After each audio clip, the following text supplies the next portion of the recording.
খবর নাই মেয়েটা কোথায়। হঠাৎ খবর শুনে বন্ধু বান্ধবীদের আড্ডায় পড়ে মদ পান করে, গাঁজা টানে, বিড়ি টানে।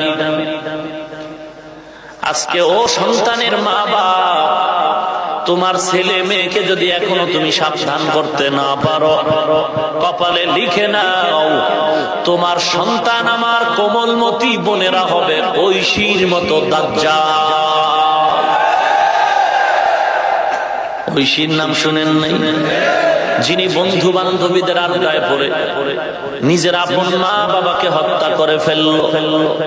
অতএব নবীর উম্মতের দল, তোমার সন্তানরে বাঁচাও, দেশ বাঁচাও বলা লাগবে না। সন্তানরে যদি আড্ডাখানা থেকে, মদের আড্ডা, জুয়ার আড্ডা থেকে বাঁচাও, সমাজ সুশৃঙ্খল আদর্শবান যদি হয়ে যায়, দেশ বাঁচাও বলার দরকার নাই, দেশ এমনিই বেঁচে যাবে। हकीकत से तू दुनिया बेखबर है, दुनिया की नुमाइश पर नजर है। नमी गुयम के आज दुनिया जुदा बश, बहर कार के बाशी बा खुदा।